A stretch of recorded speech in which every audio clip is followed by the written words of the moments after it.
Coming up this week on the Dish Lifestyle Show 837, Gary and Richard are here. We've got lots to talk about.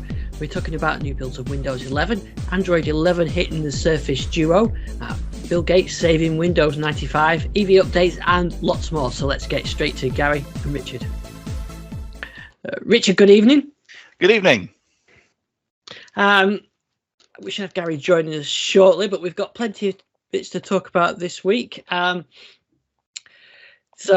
Yes, Android 11 on the Surface Duo. Wow, At last, finally. It's only how long has it been? Yes, we can talk about that. We've got some Windows Insider news and some stuff I don't think Microsoft particularly wanted people seeing, but around the development of Task Manager. But we can talk about that. Of course, yeah. We've got a guest coming up in a couple of weeks. I wanted to talk about that, and we've got the new build that we did see last week and talk about that and some other stuff. But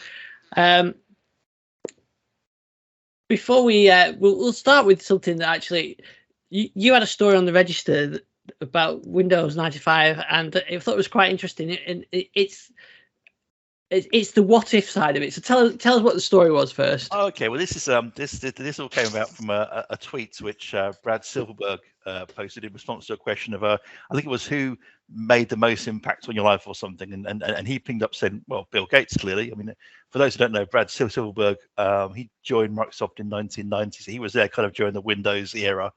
Went on to do IE, get very heavily involved in internet and Office, so he was kind of there for 10 years, and he said something very interesting because the question was asked, well, why Bill Gates? He said, because Bill Gates saved Windows 95 from the axe, which was to send me off into a whole spin of what would have happened if Windows 95 had never happened at Microsoft, because obviously it was a very interesting time because they were still transitioning from the 16-bit era of DOS, and you had Windows 3 and Windows 3.1 came out, and then Windows NT was not really suitable to was not really good for consumers, so they needed something to fill the gap, kind of, which was, I guess, Windows 95. But it appears it wasn't a sure thing. I mean, talking to other people who were inside Microsoft at the time, it sounds as though there was a lot of infighting about, do we do Cairo, which, do we do Cougar, do we do Chicago, which is of course what became Windows 95. So it wasn't the sure thing that we take it, for today, because obviously the Windows 95 user interface still carries on today. We still fuss over the start button, the start menu, all that stuff turned up in Windows 95. And so it became a bit of an interesting sort of thought experiment to think, well, what would have happened? Because when Windows 95 happened, sure, Microsoft was starting to become dominant. It had Windows 3.1. NT was sort of appearing as well, but it would be a while before NT4 came out. And of course, we forget that IBM's OS2 was also making, doing well. OS2 Warp, I think, came out in 94. And had Windows 95 not happened, Microsoft would have had to have stuck with the Windows 3.1 design until NT4 turned up, which might have given IBM a bit of a window of opportunity. So yeah, it's. I mean, I recommend tracking down the tweet from Brad Silverberg, because he does go into other bits and pieces. It's just an interesting. It's just a very interesting what if. Yeah, because I think Windows 95 at the time really caught the imagination almost of. It was like you said, Windows 3.1 was everywhere, but Windows 95 had that thing that you could have it in your home. I don't know. It was kind of that bridge. It went from business. Windows 3.1 you kind of had at work, and Windows 95 was one of the first ones really that a normal person would have on a home computer. Whereas before you might have had DOS and things like that. Well, exactly. I mean, the user interface was a step up from Program Manager and File Manager of old and what have you. But it was also it was just a lot easier to use, and we forget how clunky these things were for people to use up until Windows 95. Although I do remember a good few arguments with people about going from Program Manager to the Start menu way of doing things, in terms of losing the File Manager concept in favor of what Windows Explorer was. But yes, it's and gamers had I remember some games didn't run well under Windows 95, and you had to sort of go directly into DOS, and because there's still DOS underneath and all that kind of thing. But it was a kind of Windows 95 could be your all-in-one operating system. You could play media, you could play games on it. It booted straight into it by default. It just kind of just stepped it forward. Whereas I think if you look at like the time, NT351 was a much better solid underpinning the technical side of it. In fact, we're still using bits of NT351 now, I'm sure, in Windows 11. Its core comes all the way through, doesn't it? That lineage is all the way through. But even NT4 that came afterwards still didn't work with laptops very well, and couldn't play very well. I mean, NT4 was very much a workstation OS. It was, I mean, yeah, people moan about laptops not going to sleep properly these days. So you want to try NT4? Yeah. That there was no hibernate or anything like that, was there? No. Whereas 95 kind of introduced bits of the 32-bit kernel. You had sort of preemptive multitasking. It was kind of a lot more stable than the 16-bit Windows, particularly if you're running multiple apps and things. Even though you still had MS-DOS or version of DOS lurking behind the scenes, as you say, some bits of it was still resolutely 16-bit, but much of it was 32-bit. And of course, it's as I say, it was interesting to think that there might have been a point where Windows 95 never happened, and then that would have meant we'd have had to wait till NT4 before we got the new interface. And could IBM have just stepped in? And I mean, obviously, they weren't quite as consumer friendly as Microsoft were. I mean, we forget how popular Microsoft was in the consumer space then. It's interesting to think about what could have happened if that had been axed. Yeah, I mean, OS Warp and not OS 2 Warp, and that's my a colleague of mine was always trying. Oh, look at this, because I was young and naive, and I was enthralled by Windows. But he said, look at this, it's much better. I never really got OS 2, to be honest. But I'm not sure IBM would have had that consumer marketing clout the way that they were very serious, and IBM was very a business operating system then. So I'm not sure what would happen. So it is an interesting what if. I like reading alternate history books and stuff like that. So this is another good in the parallel universe somewhere. It didn't happen, and exactly. It's not quite the man in the high castle, perhaps more the man at Redmond. Yeah, it was. Yeah, but good story. But just good things to follow. There's a few. The other one I do like reading the blog. Is it the old new thing? Yes, Raymond Chen. Oh, that's brilliant. Yes, he's so good. Raymond Chen, of course, being one of the. I mean, he's been on Microsoft for decades, hasn't he? He's been around since day one, it seems like. So it's on the Microsoft site. He calls it the new old thing, and he just talks about things that happened in the past. I think his most recent one was about pinball, wasn't it? Yeah, that's right. Yeah, and why pinball wasn't migrated to, what was it? Which OS? I forget which one it was now. There was an OS where it wasn't migrated to do with 32-bit integers and things like that, wasn't it? Yeah, it's a case of 4-bit operating system. Yeah, why did it disappear in Vista? And the argument has always been because it was 64-bit, and you couldn't do a 64-bit version, but it transpired you could have done one, and people have decompiled it and checked things. It's interesting. It's very interesting to read. Again, I recommend, as well as that, having a look at Dave Plummer's channel on YouTube. It's called Dave's Garage. And he also goes through all, because he was the person, I think, who did the port of Space Cadet Pinball, as well as a whole load of Windows GUI components to NT4. So if you like a bit of nostalgia and just seeing why things were done in the way that they were, that's a good place. He was also the architect of the very first version of Task Manager in NT4. Task Manager. Good stuff. That. So do recommend reading those. Funny you should mention Task Manager, because if I bring up Task Manager on my machine, it looks pretty much how it did in the NT4 days. It's not really evolved that much, has it, over the years? I mean, it depends. I mean, it got a fairly major facelift, I think, around the Windows 8, Windows 10 time. So because the NT4 version was very much I think Dave Plummer likes to talk about how he did the fonts and things and whatever, what have you. It's I think he called it in one of his videos a natural born killer, because it was very good at it was the thing that would kill tasks. You could kill stuff with Task Manager, whereas the modern one is less violent, I think, less murderous, a bit nicer. But yes, it's due a fairly there we go. It's due a fairly major facelift, and here we go. You've found the an example of screens. I think I'm sorry, if you can put it in the show notes, I can't remember who turn this up on Twitter. But someone found lurking in the most recent dev channel build a redesign for Task Manager where it's basically being given a good hitting with the Fluent stick. So it fits in better with Windows 11. I did get this working. In fact, this is a screenshot from my VM, but I'm not running the VM now because it takes all too much memory along as recording it. So I grabbed a screenshot of it so I could show this what it looked like. But yeah, it doesn't actually do anything though, does it? Really? No, exactly. No, I mean, you can. There are things you can do to make it almost kind of embed the Windows 10 Task Manager inside it, so it looks like it's doing stuff. But yeah, it's very. I mean, it's a little more, I think, than demonstration screens to show you to I think perhaps to give people an idea where they're going. And I'm sure there must be some fairly red faces on Microsoft that this turned up and people found it. Yeah, but I don't know how they find it. Exactly, yeah, it's clever.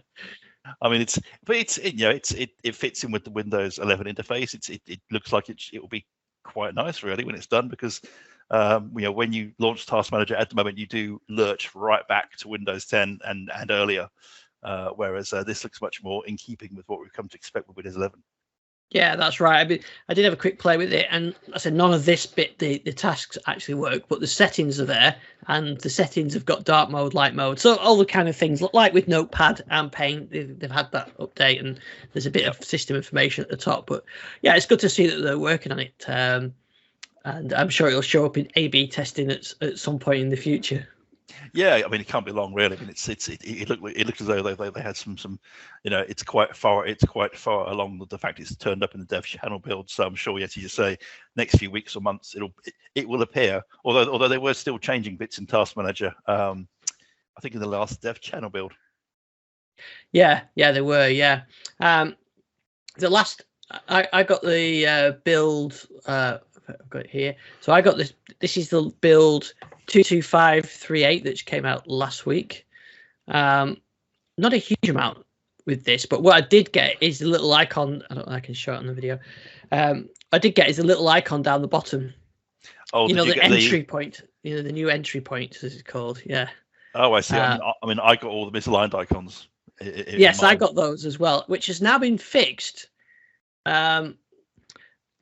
Funny, Microsoft pushed out a testing the servicing pipeline thing on Friday, and after installing that, it fixed the it fixed the Task Manager. And I didn't initially spot this, and it wasn't until I was editing the video when I did this, I thought that doesn't look right. So you can actually see it on the screenshot there. So it's misaligned, and it's got two arrows.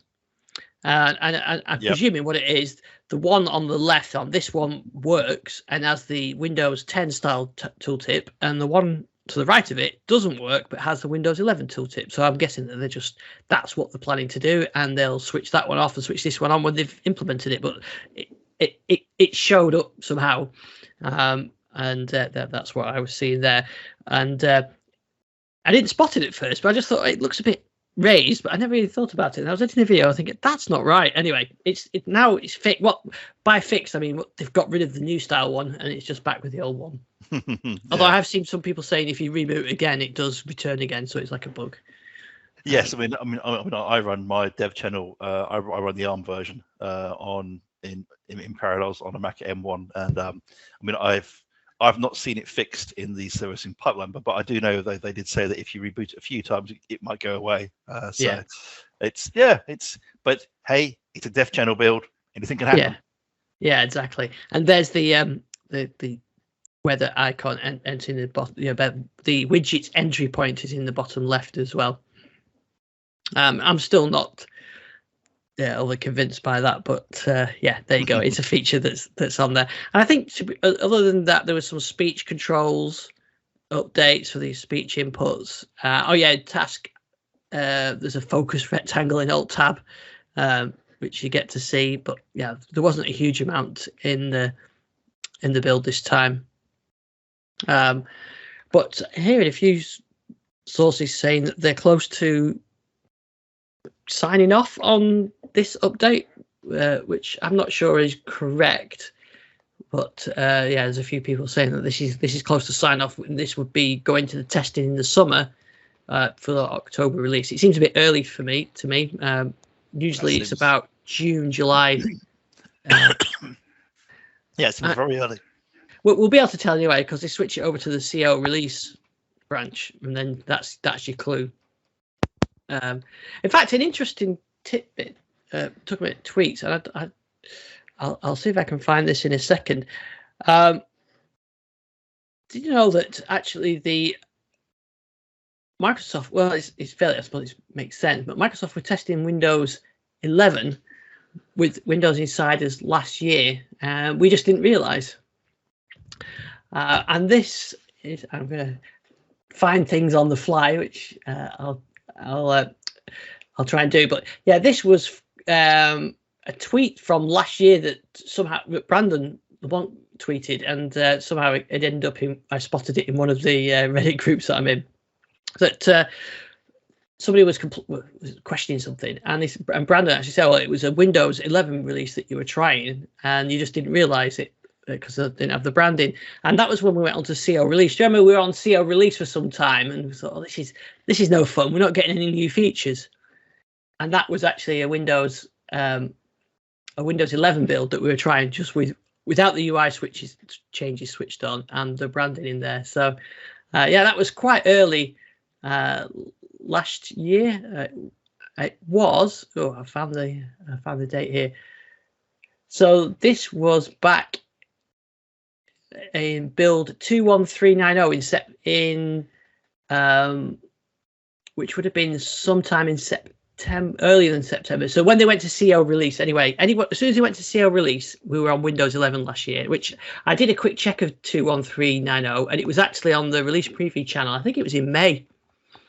So that's when technically we started to test Windows 11. But of course, with all these switches and things, we just didn't know, and they switched them in and out as they needed to. So it makes sense that they were testing for that long. But it seemed a relatively compressed testing period for Windows 11. But obviously what they did is it was Windows 10 that we were thinking we're using, but they'd switch the bits around. So anyway, that's the key to watch for, is when they go to CO release. So 21390 was early Windows 11 builds. There you go, build spotters. I mean, the obvious question there, I don't know if anybody asked it, was obviously, why didn't they tell us? Because they wanted to save for a big marketing launch, and just tell insiders, because insiders need to know what they're testing. You can't. Okay, I just think that's possibly a little bad faith on the side on the part of Microsoft, because you can't give testers stuff and not say what you're doing. It just seems to be, it's like, you should tell them what they're testing. It just seems to be a bit of an odd thing to say it's still Windows 10 when it's not. Okay. But then that sort of got into the question: when is Windows 10, Windows 11? At what bits do they switch on and off that make it a new OS?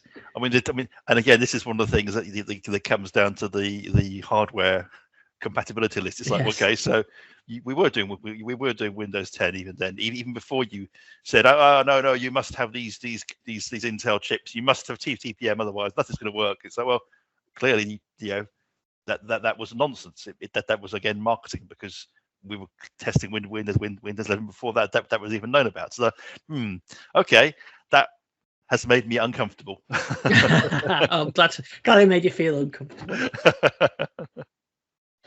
But yeah, other than that, that change I mentioned those builds. So that was the builds this week. If we get to see a release, then we know we're on to something for the 2022 release of Windows 11. I was trying. I thought I was going to do another Hyper, because I've been playing with Hyper-V things again, and I thought I'd have another go at see if I could go from Windows XP to Windows 11 in various steps. Well, I was going to do all the steps. So, but obviously Windows 11 is 64-bit only, isn't it? Yep. So that rules out anything pre 64-bit. So I thought I'd go with Windows XP 64-bit, and then I should be able to go all the way through. But what I didn't realize is you could never upgrade from Windows XP 64-bit to Vista or any other operating system. That's interesting. Yeah, I never knew that. Good evening, Gary. Good evening. Apologies for being late. Okay, very busy guy. We had a power cut, so it was a bit difficult to get on. Oh yeah, definitely. You need to need a bit of power on there. Should have brought your car in. You could have charged. You could have run the system. I did think car. My iPace unfortunately doesn't do that yet, but yes, it's one of the standards. Because is that a standard in Japan, I think, or somewhere where you have to be able to charge your house or power your house from your car, or put power back into the grid from the car? Is that the standard somewhere? Well, Chanamo allows you to do that, which is the Japanese charging standard. So you can do vehicle to grid. There's also vehicle to load, which is coming out on a lot of the CCS cars. So things like the Ioniq 5 do it, the EV6 does it. Actually, both of those have power sockets you can plug things into in the car, which is really good for hoovering the car, I think. That's quite a good approach, actually. And obviously in power cuts, I have actually done it in a power cut. I've used a friend has an Ioniq 5, and we were able to keep the lights on using that. So, but most importantly, keep your freezer going. That's the thing, isn't it? Yeah, indeed. You can manage with your laptop on batteries, but you want to keep your freezer going. Yeah, well, actually, a friend of mine, when they had all the power cuts, you remember they had that big long power outage up north. Somewhere. I'm quite sure where it was. It was the other side. It was on the northeast, yeah. Northeast other side. One of my friends who lives up there was basically feeding the whole street with his microwave plugged into his car. So it's and the kettle, keep your hot drinks going. So yeah, very, very, very useful. And I think he basically lasts the whole length of the power cut. So it shows how much power you can actually get out of a car if you've got that. But yeah, no. So unfortunately, I couldn't do that yet. Maybe in the future, but then again, probably the internet would have probably still been down, because I think the local substation which powers that would have probably been out as well. Well, we were just on topical news. I was just saying that you couldn't upgrade Windows XP 64-bit edition to Vista 64-bit edition. So just a warning there if anybody's going to try and do that. Oh, yeah, very topical. Well, I was going to try it and found that you couldn't do it. So my plan was to go from XP 64 to Windows 11. So that was thwarted. So I may have to start at Vista, see if I can go from Vista 64 up to Windows 11. So that's another one of my Hyper-V journeys. I found it very useful, actually, Hyper-V on my laptop. It's a good way of teaching yourself something. You know, all this stuff that I've done with Hyper-V, messing about, and I've done some Hyper-V online training because I do use it at work, but I've learned a lot more breaking my images on my own laptop than I've learned from any course. Breaking virtual hard drives, merging drives, checkpoints, removing checkpoints. I learned a lot more from breaking everything by installing Vista and Windows NT 351 on Hyper-V than I did from any of the courses. So that's always a good thing. If you can play around with something, give yourself a task to do, you tend to learn. I guess it's the same with development, isn't it, Gary? You tend to learn more if you set yourself a little project up than you would do if you watched any online training course.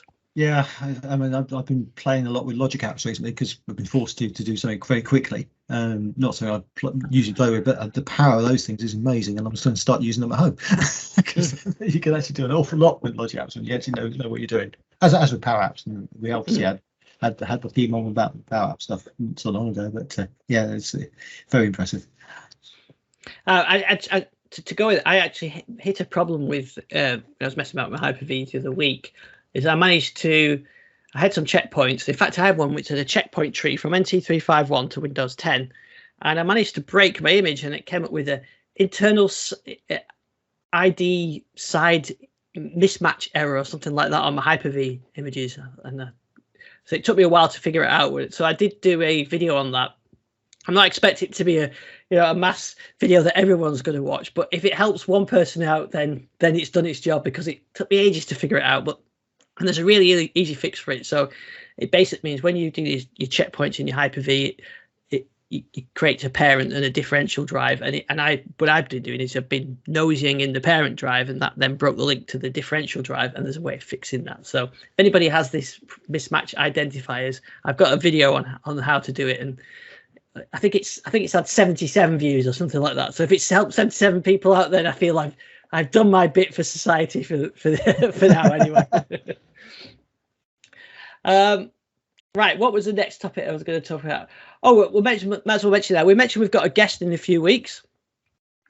So we've got Clint Rutkas from the Microsoft PowerToys team, the project manager of the Microsoft Power team, is coming on the show yours and Richard's recommendations. So yeah, we've got him coming on in a few weeks. So we'll be taking questions.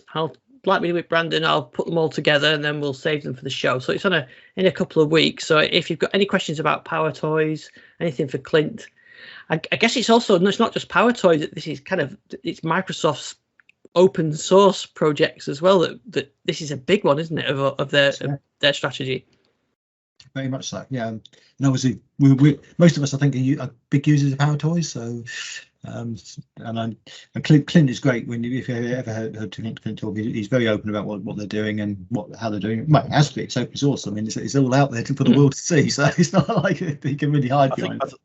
I think my question for Clint would be: did he ever break Windows 95 so badly with Tweak UI he had to reinstall? because I did. I've noticed that thankfully Tweak UI has not made it through to the modern PowerToys, because that was so dangerous in the wrong hands, and my hands were the wrong hands.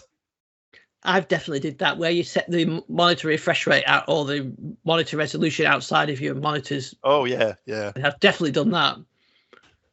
I can't remember if you could get out with it. Because you can't see it to do anything. I think safe that mode, one. maybe? Yeah, if you put it into safe mode, you could then switch it back using some not registry tweaks. I think you could tweak one of the ini files. Again, this is going back 20 plus years. But as I say, I mean, I did something very similar and launched mine so badly I had to reinstall Windows from scratch. It was just I couldn't get it back. Well, we'll make sure we ask Clint that one. We've had a few good questions. So you can leave a question on the blog post that I originally did, or on here, or on Twitter, or however you want to get it through to us. Send it through, and we'll do that. So I'm looking forward to doing that, because I think, like I said, Clint is a good one to have on the show. So PowerToys is something that, especially the Windows Space, has become my friend. I think it's Windows key and space, isn't it, to bring up the quick run. Yeah. So I do like PowerToys. So, but it's an open source project as well, which is interesting from Microsoft point of view. So yeah, we'll enjoy talking about that one. Next thing I want to mention is, do you remember when Microsoft said they were going to bring Android 11 to the original Surface Duo? Yes, I do. It's finally arrived. Hooray!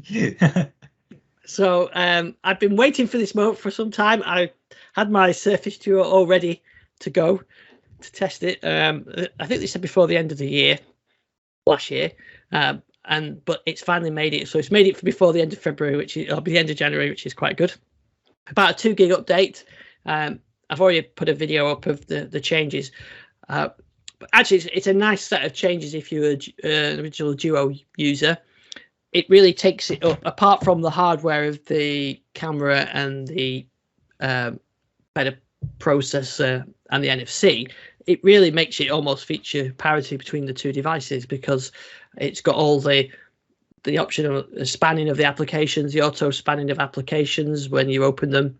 And one really good point with that is, if you use it as a Kindle, the Kindle app works really well on here. But on the original Surface Duo, it always launched single screen, and then you'd have to expand it. But now you can set it to auto span. So as soon as you hit the Kindle app, it goes straight into the dual screen mode, works like a book. And it actually is a nice way of reading books on there. But there's quite a lot of other features, a lot of the Android 11 things, like if you hold the power button down, you get the smart home, the Google Home settings that, you can turn your lights on and off and that kind of thing. Plus it's got the new UI controls for the notifications and the screenshots, and it's got some Surface Pen integrations and the new camera app as well. So it's not going to make the camera better, but it is better to use with the new camera app, and the new editor is well in there. So there's quite a few bits and pieces. I've got a full video up of the changes. It does feel nice and smooth as well. There's no UI glitches that I've seen, apart from one, which is when you close when I'll try and do this with one hand, but when you've got a spanned application and then you close it, I don't think I saw it then, but it kind of goes black for a second. But it does that on the Duo 2 as well. So it's good to see that they're consistent with the bugs. But yeah, it's nice to finally see it on there. So it's been a long time coming, and it does Some of the things I've got used to on the 2. It does put them on here, which is quite good. But I was saying before to Richard, actually forgot how an elegant device this is. The Duo 2, because of the camera bump, and it's slightly heavy and slightly chunky, it feels more resilient, feels more like a phone that you can use day to day, which is what I do. But the Duo 1, because it's thinner, it does feel slightly more an elegant device, perhaps a little bit more fragile, but a slightly more elegant device. So for something like a little pocket e-reader, it's actually really good. And I think you can get them quite cheap now in the Microsoft Store, the original Duo. So if you're if you're a Kindle fan, then it's not a bad little device to have, because it does everything apart from, there's no NFC and the camera's no good. But apart from that, it's a nice little device. So nice to see it updated anyway. So it's good to finally see that. It's just shit. We're now going to start asking him when Android 12L is coming, because that's the next thing, isn't it? And that's the one that supports all the dual screen stuff as well. So anyway, it's good. It's finally there. So that's good to see. Now, there's another device that I wanted to, Richard, one thing that you were interested in looking at was this new Samsung projector. I saw it and thought it looked quite good, but I think you were quite keen on it. This is the Freestyle, isn't it? Which I think is turned up. I think it's a new device. I hadn't seen it before. Was a new device, yeah. Yeah, I think it's a turn up at CES. And it looks, because as you know, I'm a big fan of projectors. I've got one at home, which I've had for a long time. It's still working. But once you've kind of used one and sort of used a big screen on a spare wall, it's great. And this thing is it's actually almost consumerized it, because it can be a bit complex to make a projector work. Whereas this thing looks very convenient. It's basically a barrel, I think, pretty much, which you can rotate that's one, and have it project to a wall, and it will automatically do the key staining that it needs to give you a square picture, even if it's at an angle, which is it's really good. It's got sound. It's got sound. It's a HD projector, so it's not 4K, but it just looks like a very consumer friendly device. I was quite impressed with it. I think the throw is also very short as well. Yeah, that's the thing. Is you need to have a good short throw in it. Then you can use it in a small room. Then that's the idea, I think, isn't it? I don't know what it tells you on here. I mean, it's. I mean, basically, if you can put it, say, 6.5 feet away from the wall, your screen size is 75 inches. Mm. So that's a big screen. If you can put it as far away as 8.8 feet away, you'll get a 100 feet screen, which is huge. So it's a relatively short throw. I mean, most people should be able to put it 6.6 feet away from the wall, I would have thought, which would give you a substantial screen. But of course, you can take it places as well. I mean, it's got an optional battery base, or you can run it off power. It's got a case, and it's quite portable. So I came away thinking this looks like an interesting device if you're looking for a way into using projectors that's not as, shall we say, intrusive as my approach has been, which is based, I've bolted mine to the ceiling and I've done the cables and things. This seems to be a much more user-friendly way of trying out the projector. I think it's still quite pricey. I think they're talking about $900 for it. So it's not $899. Yeah. Whereas, of course, you can probably get a ordinary HD projector for considerably less than that. But this seems to be much more of a flexible option for people who would prefer something that's perhaps a bit more consumer friendly. Yeah, and I think, like you said, it's USB-C, isn't it? So you can plug it in by a USB-C cable, and you're away. You don't need loads of space, and it does seem quite a nice device. Yeah, I'm just trying to look up see what the lumens are on it. I can't find that information, I'm afraid. I should have been a bit more prepared, because that's one of the absolute key things for a projector, is just how bright the thing can go. Certainly the fact it can run off a battery makes me wonder just how bright it can go, because if you ramp these things up maximum, then it's going to obviously burn through that power. It's also got, I think, Alexa as well built into it too, if you're that way inclined. I'm just scrolling up and down. They don't mention the lumens, so that's not usually means it's probably not that bright.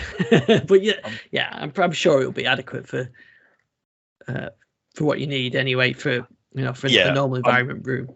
I mean, certainly you would need to run these things in the darkened room at the best of times. Yeah, I think it's quite a nice idea. If you've not got space for a TV, or you're in an environment where it doesn't make sense to have a TV, you can just plug one of these in. Even if you're using it for doing presentations or something, you plug it in, put it on the unsuitable spot, and then take it with you again. I think you need one of those kind of use cases to make it worth the extra money. But I think it is a nice looking device. Yes, I mean, pretty much all we can find here is a contrast of 100,000 to 1, so that's probably about as much information as they're going to give us. But yeah, you've got HDR10, various bits and pieces, but it's a neat looking device, and I think I'm going to try and get hold of one to have a go with it and to see how well it works, because certainly it does seem to solve a lot of problems with projectors being just annoying things, either too obviously, so they basically jumped up PowerPoint projectors, whereas this does seem to be aimed fairly and squarely at the consumer, even if that price might put some people off. Yeah. If you could get hold of one of them, I'd be very interested to try one of those. You're not nice to get hold of. Microsoft not sent you a Surface, was it laptop SE yet? No, I have asked, and the response was tumbleweed. Yeah. It's a shame because I'm still looking for my white laptop, as you know. Yeah. I've seen a couple of reviews of it, and I think basically saying it's a good device for the money, but it's not, a premium device. But I still would like to see some sort of an enthusiast kind of review side of it, just to see what it makes out. And like you said, if it's not that, if the performance is okay, then why not sell it with Windows 10 Home and make it available to. I mean, I'm sure if you've got like 10-year-old child or something like that, it seems an ideal device, because it's the robustness with it. You're not going to want to give them an expensive Surface laptop, are you? Something like that. I've seen what kids do. In fact, even at 18, they still manage to break screens on devices. So yeah, you kind of a repairable £250 device seems ideal. Well, for sure. Although, I mean, we're currently looking at local schools, because my daughter is about to go into what we in the UK call secondary school, which is kind of age 12 and up. And a few of the schools are actually saying we recommend the children have Surface Pros. Really? Yeah. Yeah. Which is like, really? That's impressive with a kit to give a 12-year-old child. Yeah. Yeah, definitely. Especially you have the keyboard and pen and it'd be a very rugged case on that, I can tell you, that's for sure. Yeah. When my lads were going to college, I got them the Surface laptops, which they found, in fact, they still use them now. So, they found them as great devices. So, if you get a quality device and they can somehow manage to look after them, then, they're a good device and it'll last them. You're not going to have to replace it subject to damage, because they do last. They are a quality device, as long as it's not one with those. Which is the one that cracks the screen? Was it the Surface Laptop 4 or the few screen? It's gone quiet on that. Yeah, I think it was a 3. It was a 3, yeah, which I think was caused by the much trumpeted deletion of the sort of bump around the screen, wasn't it? So it's all smooth, lovely. And then I think if there's like one bit of grit anywhere on the keyboard and you closed it, it would crack the screen, because there was this huge hoo-ha, and then it has quietened down since. Yeah, that's it. But yeah, it is an expensive bit of kit to get for a child. Yeah, definitely. So hopefully they'll relent on that. We'll get to see them at some point in the future. Yeah, I mean, I think it's also schools are looking at the future of schooling, which is going to be potentially there could be more remote learning things happening in the next few years. So I guess to see we need to make sure that the kids are equipped with hardware that's going to work. Although, I think a Surface Pro is perhaps a bit overkill. Yeah. Did you see that the Surface Laptop Studio UK prices leaked? No, I didn't see that. Go on. Yeah. So. Shall I sit down? Yeah. So the i5 one, 16 gig 256 storage is 1,449. Good God. Okay. And that goes up then if you want the i7 version, it's £1,800. And if you want to go really for the full spec, you can go for the i7 one with 32 gig of RAM, 2TB NVIDIA RTX 3050 Ti is 2,879. So, me. I don't think I'll be going for one of those. No, I have to say, but it is the flagship, isn't it? Yeah, of course. Yeah, it is. Yeah. And I think also it's you know it's less of a heavyweight than the older Surface. What are they called? Surface Book. Which was a beast and a half. If you want one, if you're looking for a dedicated RTX card, the cheapest one is 1,899 for the i7 one with the RTX 1050 Ti. But I think if you need one, if you know you need an RTX, then you're expected to pay a premium because it's a specific case for that, isn't it? Either you're a gamer or you're doing some video-centric applications. I think the average Surface user is probably not using bothered about the extra video card on there, so there must be a reason you pay for that. I mean, I even think if you're a gamer, I don't think the Surface Laptop Studio would be the ideal gaming machine. I think you can get a lot cheaper, higher spec gaming laptops, but if you want that portability form factor, then there's probably nothing like it. Yep. So I believe that they're going on sale in the UK, or launch in the UK later next month as well. So these prices may be incorrect because they were leaked prices, not anything official. And talking of prices, Gary, have you made a decision yet? Yes, I'm looking forward to this. I'm getting very close. I have actually made a decision, but it does depend on something which is happening with the dealer and whether I can actually get something in time. So, but what I will say is that the video I absolutely threw together my Kia EV6 test drive has gone somewhat crazy. I was getting over 1,000 views of it a day, which is way more than I normally get on any of my videos. So yeah, that seems to have got a lot of interest. But so hopefully, fingers crossed, I will be able to say what it is next week for definite. What I've got for. What I will say is I'm off tomorrow to see something which may be all smoke and mirrors, or maybe something absolutely brilliant. A 1,000-volt charger. 1,000-volt. Well, but actually, maybe even a 1,000-kilowatt charger. I'm a little bit confused from the press release, so we'll see.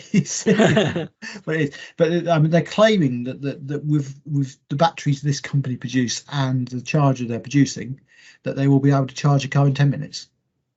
Wow. Yeah, so obviously the companies have got to fit these batteries into them, and whether they're in production, we will see. I mean, I'm talking to tomorrow. Actually, we'll be doing an interview with the boss of this company tomorrow, and maybe we might even add it on the end of this podcast if I get it to you in time. But we'll see. Yeah, either that or it'll be next week. If not, it'll be on next week. Yeah. At the risk of being a cynic, I'd say, what's the point of a 10-minute charge? It's still too long if you're stopping at a petrol station. And if you're charging at home, who cares how long it takes?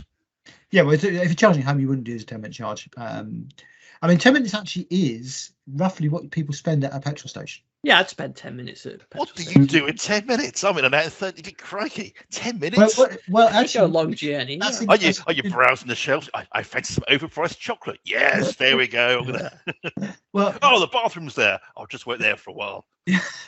Well, I guess that includes payment as well. And if you can pay at pump, it's obviously a bit quicker. But if you have to actually go in and pay, but there was a study which it came up something like 9.5 minutes was the average time for. Who are these people spending 9.5 minutes? I mean, if that's the average, there must be some big outliers there as well. Wow. They're always the person in front of me at the pump when you're waiting to come in, and they're just adjusting their seatbelt, their mirror, their whatever. They finish filling up, and they still don't move on. Just move out the way. And I guess actually that is the advantage of 10 minutes charge is that in terms of queuing for charges, as we would actually need slightly less charges if you can get charged in 10 minutes rather than 20-40 minutes. But if you're in Asda or Sainsbury's or whatever, and you're just nipping in for something, you get a 10-minute charge from their car park, and you're good to go. That's pretty good. But I think it makes more sense to me also if I was on a motorway visit and I'm going 400 miles and you stop halfway and do a 10-minute charge. That's brilliant, isn't it? That's exactly. that removes that range anxiety completely. And that's exactly what you need to do. But equally, as Richard says, most times you stop at motorway services, you stop for longer than 10 minutes. I mean, invariably when I'm charging at motorway services, my car's charged before I am. In terms of having had food. I mean, Gary, I'll be interested to learn from the guy. You know, what's the cost difference for infrastructure maintenance between the 1,000 kilowatt and the normal ones? Because I'd rather have twice as many ordinary chargers than a few 10-minute charges. Because it's like, I would always, if I was doing a long journey, then I guess I'm just thinking, if you couldn't charge your car at home, then it does become useful. But I don't know. I'd rather they have more cheaper chargers, but I guess it's going to come down to price and things. Yeah, I mean, we've said this discussion before. I mean, the range that cars are getting to these days. I mean, take that EV6 for example. That's real world 250 to 60 mile range, even in winter, which is a long way to go in the UK. I mean, you're going to get to most destinations in that anyway. And if you could charge when you get there, if there was lots of destination charging available, which is cheap charging because it tends to be overnight. If all hotels had 10 or 15 chargers or whatever, most people could actually cope with these journeys, because a lot of times you wouldn't actually necessarily need to charge the first night you arrived. You could possibly do it the second or third night before as long as you could charge before you left, you could do your journey back. And potentially it would be a lot cheaper. I mean, we know Ian from Osprey often talks about dwell times and how they have to be appropriate for the venue you're at. I mean, a dwell time of being able to charge a car in 40 minutes is probably right for motorway services, but it wouldn't be right if you were going to the cinema, for example. You'd have to come out and move your car 40 minutes away through the film. You want a slow rate of charge. So there's a lot of differences, and you have to get away from the petrol station mentality. It's not the same approach. You don't with an electric car, you don't make a trip out to go and get fuel. That's the thing I was trying to think of it more like a mobile phone. You charge. I mean, the only time you would actually physically go out your way to charge is when you're on a long journey and you want to just top up on route, and that's going to become less and less and less. Most people, they'll charge at home all the time if they can, and I know that's a challenge for some people, but the stats actually tend to say that those people who haven't got the ability to have chargers at home are in the minority when it comes to car ownership. So there's obviously a trend there anyway. I mean, there's certainly a strong argument if you're a city dweller, do you actually need your own car? Well, I think certainly I live in a city. I'd say that's a fairly bold statement, because there's certainly in my part in my part of the city, there's not many places where one can park off street. It's all on street parking. I'd say one of the problems I had around where I used to live was each house had maybe 2 cars and they were all on street parked. Yes, yeah, so it's a problem. Yeah, it's quite common, I think. But then again, I mean, I've seen many more charge points in lampposts, for example, many more recently. Yeah, and I think I mean I think personal car ownership is something we've all got used to, and it's something it's definitely a convenience. But there are areas, I mean, places in the world you go where personal car ownership isn't the thing. And people travel on public transport all the time, and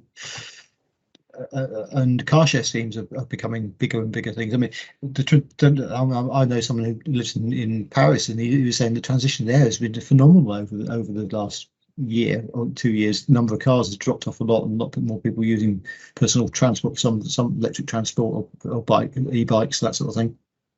So there are other things to me, but if you're going on a long journey, at the moment in the UK, it's still far more convenient to take your own vehicle.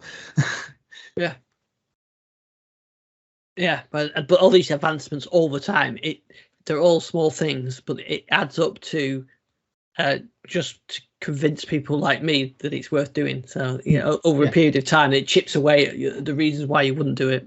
Yeah, I mean, as you say, Richard, it depends on the town, I think, as well. Yeah. Oh yeah, for sure. I mean, certainly where I live is a city, but it's not the same sort of city as London, as for example. Certainly no public transport infrastructure to that level. So yeah, it makes a big difference that way. But yeah, but yes, it's certainly interesting to see what's going on, and this will be very interesting, as you say, to work out what the cost benefit analysis on this is, because it sounds like it's going to be very pricey to put these charges in. Yeah. There's one final story actually I just remembered that I want to get. I'm hearing that the NVIDIA acquisition of ARM might not be going through. Is that the case? Yes. Yeah, that's. I'm sure there's a pun there somewhere, but armless, perhaps. Yep. Yeah, armless. Yes. They've got out on a limb and failed to go. But so that does seem to be a strong rumor that and in fact actually the rumor seems to have started from NVIDIA themselves, that they don't think it will actually close. No reasoning as to why that's the case. Unless you've seen anything, Richard. Regulations, isn't it? Yeah, I mean, only the issues that were mentioned right at the start, which was, well, the regulators aren't going to be happy about that, because obviously ARM, it powers an awful lot of mobile devices, and NVIDIA buying it, it's going to make the authorities go, "Oh, are we sure about this?" And of course, there weren't many people that keen in the industry about ARM, because going to the likes of NVIDIA, because of course it means that NVIDIA then in theory owns the designs to all the ARM chips, and of course the way ARM works is it's not a chip maker, it licenses designs to lots of people, including Qualcomm and Broadcom and all those makers. So yeah, I mean, I was a little surprised when the deal was announced. I'm not hugely surprised to see NVIDIA starting to back away, and it does seem to be coming from NVIDIA, but right now it is a rumor only, so we'll see. And there was a lot of, because it's British owned, isn't it, and I think there was a lot within the UK that was upset about something like that. It's such a high profile tech company. Except I mean, perhaps that ship has sailed, because ARM was sold to, was it? Oh yes, it was. Yeah. Was it SoftBank? I think. Yes, it was SoftBank. Yeah, yes, so, that's right. Yeah. Which did cause a lot of hoo-ha. I mean, I can remember at the time. It was the likes of Herman Hauser, the Acorn guy. Well, obviously, back in the day, the Acorn guy was making the point that we had this wonderful tech that from the UK, which was then effectively bought up by a different country, which was a shame. But of course, that ship has very much sailed. Yeah. You're right. I'm thinking back to the hoo-ha of the SoftBank acquisition. Yeah, which and to be fair, it was a shame. But again, these companies are publicly traded companies, and so they can be bought by anyone. I think SoftBank, I mean, they're behind lots and lots of tech companies, some successful, some not so successful. No, we obviously shan't mention any names there. But I think with this one, certainly it's, I know the Federal Trade Commission in the US weren't overly happy about this. I mean, that may have been the thing that NVIDIA thought, this just isn't worth it now. It's going to take too long, and it's going to, you could end up buying a thing and then find yourself hobbled by various rules and regulations around competition. So, I mean, we'll see. Yeah, we'll see. Maybe it's just because Microsoft has spent so much money acquiring Activision and thought, no, that must be the biggest merger in tech. We have to back this one out now. Yeah, definitely. that there you go. That's what Microsoft should buy next. Buy ARM. But yes, I mean we do wonder how committed they are to the to Windows and ARM. That would be a big signal that they are committed. Exactly. Yeah, there we go. Yeah. But there would be Microsoft to buy them and not then use ARM chips in any future Surface devices. Yeah. Wow. Do you reckon we're going to see some more ARM chips this year in some Surfaces? I mean, we've got the Pro X. Oh well, I'm still holding out for a Surface Go ARM. And the Duo doesn't count. No, Duo, no. Surface Go 4 ARM version. There you go. This summer, coming this summer. Excellent. I look forward to it. Yeah. Do that. I think I would. Hold your breath. But yeah, that's what I want. Right. Well, it's about time to wrap up then. So, Garry, where can we find you and your EV trials and tribulations? Well, you can find me in two places for that. Obviously, Twitter is probably the best place to find me because I'll post my YouTube videos on there anyway. So that's at Garry 2Rs WMA on Twitter, and obviously and YouTube is. It's actually good Eevee owner now, but they've still got the old tag of iPace owner. Although if you go to youtube.com/iPace owner, it will take you to all my videos, including the very rapidly expanding market for the EV6 on there. Excellent. I love it when you're doing that. I've had a couple of those, and it's one do you think if I'd known it had been this popular, I would have spent a bit more time on it. But you just didn't. It's just one of the things. It's always the way, isn't it? I mean, that's the most thrown together video I've ever done because I literally had 15 minutes to get ready for it, and couldn't get one of my camera clamps to work. It fell down halfway through the video, so there's lots of shots of my legs in there. But people seem to like it, so there we go. Gary's legs, viral video sensation of 2022. Yeah. There you go. if things weren't getting worse. Richard, where can we find you? You can find me mostly on Twitter at Richard_Speed. And today's Lego project is a construction of the James Webb Space Telescope in Lego. Oh, excellent. Oh, fantastic! Yeah.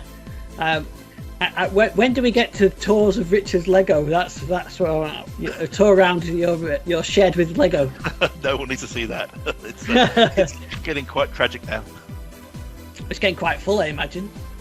Yeah. Well, I'm actually looking at. I don't know if you've seen the Lego Discovery Space Shuttle, but there are designs out there for external tanks, launch platform, and the solid rocket boosters, which will be massive. It's about sort of 5,500, 6,000 pieces in total, which that could be the next project. You're going to need a bigger shed. That's what I think I do need, yeah. I mean, also maybe a mini-fig scale Skylab, which would definitely require a bigger shed. Excellent. Well, we should be back same time, same place next week. And don't forget to send in your questions about PowerToys as well. We'll include them for the show with Clint. So we'll see you next week. Okay. Cheerio.